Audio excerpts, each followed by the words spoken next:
Hey guys, welcome back to the channel, and this is how to delete history on Reddit. So guys, first thing that you will do is of course go to reddit.com, and from here make sure you are signed in into your account. And now from here, once you are signed in, just simply go ahead and click on your profile icon on the top right corner of the screen.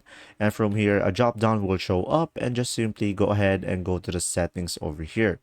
And now once you are on settings, you will have here multiple categories. So from here, just simply go to your privacy over here.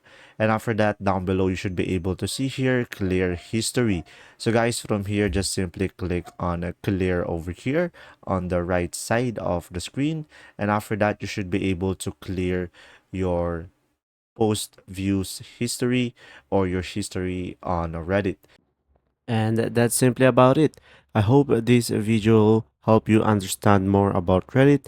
And if you have any question, just comment down below and we'll try our best to answer your question. And thanks for watching, guys. See ya.